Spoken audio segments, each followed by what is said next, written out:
Hombre serio, callado, de mirada sutil. De vez en cuando atisba una sonrisa en su rostro.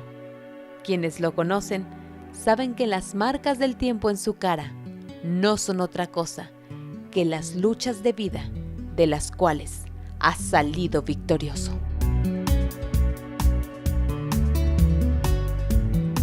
Armando Morales Martínez, originario de La Perla, Tapatía, nació un 21 de enero de 1947. Fuimos unos niños, ¿verdad? Entonces que nos dejó nuestro papá. Yo estaba bastante chico, ¿verdad? Y pues lo único que conocimos es mamá. Aunque a veces no traíamos zapatos, ¿verdad? Aunque no teníamos juguetes, ¿verdad? Pero nuestra infancia fue muy feliz. Y cuando se encontraba incapacitado por una enfermedad, fue el pretexto perfecto para que el Evangelio entrara en su vida. Estuve algunos días enfermo, incapacitado, y un buen día, que fue un sábado 24 de octubre de 1964, yo llegué por primera vez ahí a un templo llamado La Puerta Abierta. La única iglesia que existía en ese tiempo de las Asambleas de Dios, donde el hermano Gabriel Ortiz era el pastor. Fue un domingo 1 de septiembre de 1964, cuando el Señor tocó mi corazón, ¿verdad? Y yo le acepté como mi Salvador. Hubo un cambio, ¿verdad? Entonces, muy notorio. En la fábrica, pues me conocían, ¿verdad? Que yo era una persona, muy mal hablada, ¿verdad? Y aún las muchachas que estaban ahí trabajando junto conmigo se cuidaban, ¿verdad? Entonces, por las cosas que yo hacía. Entonces, cuando yo acepté a Cristo como mi Salvador, pues entonces ellas notaron inmediatamente el cambio que hubo en mí. Él, inmediatamente que se convirtió, empezó a dirigir los cultos, a predicar y a hacer su función de profeta. La congregación a donde yo llegué en ese tiempo, ¿verdad? Era una iglesia muy fervorosa, muy espiritual, en donde continuamente el Espíritu Santo se manifestaba. Y estando yo en oración, de repente, ¿verdad? Entonces vino a mi mente si el Señor me bautizara con el Espíritu Santo. Yo no quería que lo hiciera como lo había hecho con algunos otros hermanos, que se estremecían, se salían de su banca y se iban al altar. Y yo le dije al Señor, si tú vas a hacerlo conmigo, hazlo de una manera distinta, de una manera diferente. Pero sucedió todo lo contrario. Me recuerdo que estando hincado hasta me agarré de una silla, ¿verdad? Y entonces cuando el Espíritu Santo vino, ¿verdad? Entonces con toda y silla yo la estaba moviendo, que no es como nosotros queremos, sino es como a Él le place. Armando, un joven lleno de inquietudes, que se enamoró profundamente de Jesús y ahora a un paso de un llamado ministerial. En la iglesia seguido venían otros ministros de otros lugares predicando, aludían a que se necesitaban obreros para atender, ¿verdad? Entonces las iglesias, las congregaciones. Y de esa manera, ¿verdad? Entonces Dios fue tratando conmigo. Él cantaba en el coro de la iglesia. Mi mayor problema era el trabajo. Y era el que formaba parte de un coro clásico ahí en la iglesia que se llamaba Maranata. Y entonces entre esas dos cosas estaba luchando.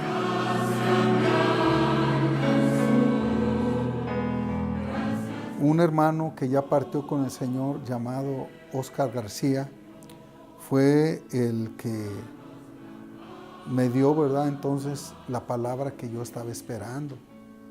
Después de consultarlo a él, después de decirle a él lo que yo sentía y la disposición que yo tenía, entonces él me dijo, pues Dios te está llamando.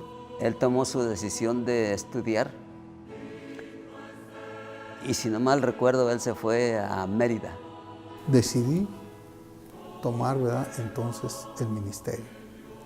Y entonces a partir de ahí yo me fui a la escuela bíblica en el mes de septiembre de 1967.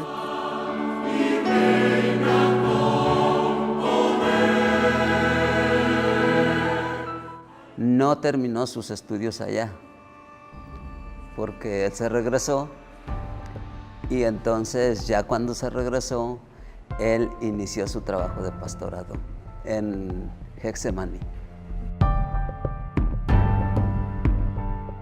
El pastor Ortiz pues quería que se levantara una iglesia, ¿verdad?, pues bien en forma.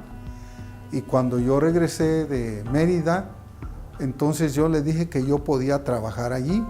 Tenía él como un templo, le llamábamos en ese tiempo portátil, porque se podía desarmar y cambiar de lugar. Entonces ahí nos cambiamos, ahí a la vueltita, a un terreno que esa familia llamada, ¿verdad?, Muro Valderrama, se dio para que se construyese el templo, lo que hoy es el Getsemaní.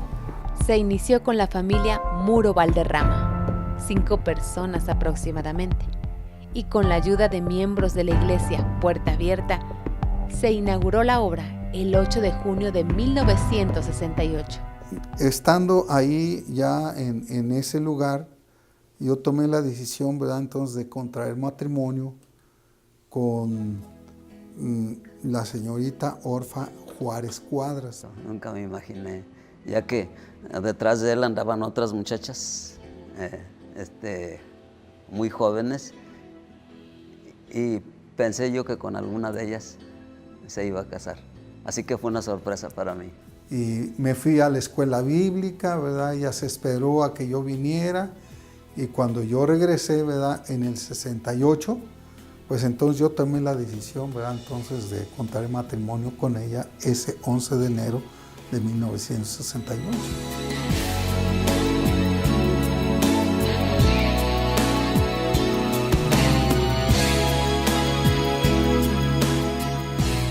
Y yo para ese entonces ya estaba casado, él también.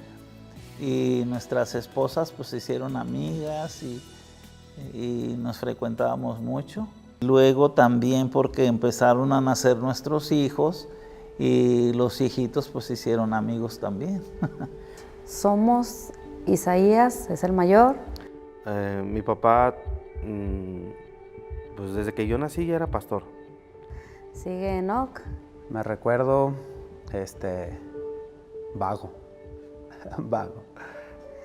Soy yo el sándwich. Después de mí sigue Otoniel. Yo de niño fui un niño muy bonito, muy guapo, sonriente. Y después de Otoniel es Basti. Recuerdo mucho, muy vagamente, así como flashes, de repente se me vienen estando en la iglesia, en algún servicio. Mis hermanos eran traviesos, muy traviesos. En una ocasión nos dejaron con una pareja que se llamaban Blanca y Heriberto, que eran los hermanos que apoyaban a mis papás a cuidarnos porque pues ellos salían mucho de viaje. Se golpearon tanto que hasta Enoch agarró una mesa que tenía ahí mi mamá, de esas de fierro tejidas con plástico, y se la quería aventar a Isaías en la cabeza y se peleaban y mi mamá los castigaba. Les decía que se abrazaran y se pidieran perdón. Y salude a su hermano, ¿no? Es que es su hermano. Y yo a veces, ahora pues que recuerdo el rostro de mi mamá, yo sí la notaba un tanto preocupada porque pues era un conflicto entre hermanos y no atreverse a saludarse. Pero igual nos saludábamos y al rato ya andábamos igual juntos. Pero en el abrazo se amenazaban al oído. Cuando estaban así abrazados, vas a ver. Tenía uno de sus hijos siempre enfermo, muy enfermo. Y él oraba mucho en el altar, oraba. Y yo un día le sugerí, así como pues de ver la situación, le sugerí, llévalo al doctor, llévalo al doctor. Dijo, no, yo tengo que esperar en Dios, si no, ¿cómo puedo predicar que hay sanidad? Y yo ando con el doctor. Y eso me quedó muy bien grabado en mi mente. Como presbítero de la región, la vida de Armando Morales se reflejaba en una agenda llena de viajes, desde Colima hasta la frontera con Estados Unidos. Pero fue en el año de 1985 cuando una fuerte enfermedad llegó a la vida de Orfa y probaría su fe y su llamado. Yo creo que es terrorífico para cualquier persona que le diagnostiquen cáncer. Ella sufrió mucho y yo no soportaba verla enferma. Yo no era de que podía verla, esto, y más como se fueron desarrollando las cosas, o sea. Que la veía con su pañoleta porque se le cayó el cabello y obviamente quedó peloncita, entonces ella usaba una pañoleta y yo me acuerdo de verla así. Y cuando yo me acercaba con ella, yo recuerdo que ella me hablaba como en secreto. Hola, ¿cómo estás? Entonces recuerdo eso, entonces entiendo, a lo que sé es que, o sea, la voz también como que la perdió, le afectó, entonces. Este tiempo que mi mamá comenzó con este problema, mi papá se apoyó pues mucho en sus amigos, el hermano Samuel García, en los hermanos Anders. Incluso yo llegué a pensar y decía, ¿cómo puede ser posible?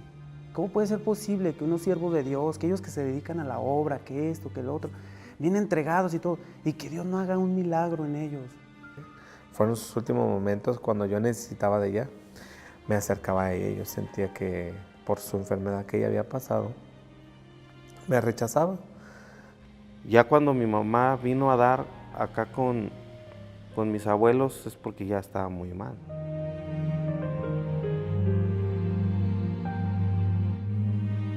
Y mi mamá toda la mañana amaneció inquieta y le preguntaban que si quería ir al doctor y ella decía que no.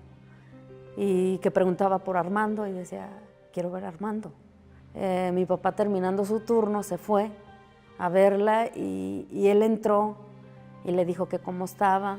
Y le dijo, ¿te sientes mal? Y que mi mamá le decía que sí. Mi papá la toma en sus brazos y él dice que cuando va saliendo de la casa, en la cochera, cuando él ya la iba a subir al carro, mi mamá fallece. Y él se tuvo que regresar y cuando la vio mi abuela, le dijo, ¿qué pasó? No quiso ir. Dice, ya no es necesario. Y pues ahí en ese momento como que todo se me apagó, todo fue pues lógico, un mar de llanto y todo. Falleció en el 85, ella padeció un problema de cáncer de mama y fue eso la que le llevó al final de sus días. Fue la primera vez que yo vi llorar a mi papá. Me vio que llegué y yo me acuerdo que me abrazó y pues nomás me abrazó y me decía, te quiero mucho, hija, todo va a estar bien. Pero fue la primera vez que sí tengo bien grabadito que lo vi llorar. Pero pues el hermano estaba entregado a la obra de Dios y de ahí él recibía su fortaleza, de su relación con Dios, de su diaria oración. Ya luego él tuvo que ser madre y padre. El tener que resolver lo que él hasta ese momento no sabía cómo se resolvía.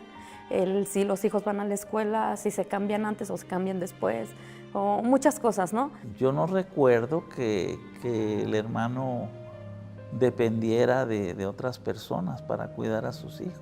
En esa ocasión yo no digo que al día siguiente él ya estaba muy bien. Yo creo que fue un proceso, fue complicado, hubo noches donde él se quedaba hasta tarde orando, decía él orando, yo creo que era su manera donde él podía desahogarse. El proceso por el cual pasa viene formando una familia, pero viene formando también una congregación. Viene construyendo una familia, viene construyendo una congregación y viene construyendo un templo. Es admirable en él que haya continuado pues la atención, la educación de sus hijos, a pesar de no tener a su compañera ya. Tras la pérdida de su compañera, el pastor Armando Morales tomó la decisión de alejarse un tiempo del púlpito y entregar la iglesia que tenía a su cargo. Sí le pegó a mi papá, porque para renunciar a la congregación. Pues entonces yo sí me moví, ¿verdad? Unos años. Él a los meses, no recuerdo a los cuántos meses, pero a los meses, él entrega la iglesia y se quita del pastorado de Getsemaní. Yo aquí entiendo como que, ¿sabes qué? Dios, ahí está el pastorado. Y se fue, se dedicó a trabajar. Y sale para Puebla. Él quiso alejarse, ahora sí del llamado, y la verdad es donde yo me doy cuenta que realmente mi papá tiene un llamado, tiene un llamado que Dios le dio. ¿Por qué? Porque él quiso en sus fuerzas, yo lo vi así, él quiso en sus fuerzas un día zafarse y no le funcionó. Y como que Dios le dijo, no, yo le dije que usted va a ser pastor y usted va a ser pastor. Y ya de repente estaba pastoreando una iglesia en Apizaco, Tlaxcala. Una iglesia como muy austera, tenía bardas, mas no tenía techo. Y luego se vino acá a Puebla. Y de ahí le llaman y le dicen que está esta iglesia. Entonces fue cuando él regresa a Guadalajara, regresa precisamente al Sinaí y empieza con la iglesia del Sinaí, y de ahí para acá. Lo que lo hace levantarse a el ministerio que Dios le dio. Regresé para ser pastor en donde actualmente soy, en Centro Cristiano Sinaí. La iglesia se le entrega con únicamente 3 personas y él acepta y él dice, pues acepto el reto y se viene y empieza a trabajar con la iglesia visitando a los hermanos que estaban anteriormente, que asistían, empieza a evangelizar, empieza a armar su plan de trabajo y es a donde estamos el día de hoy, la iglesia Sinaí.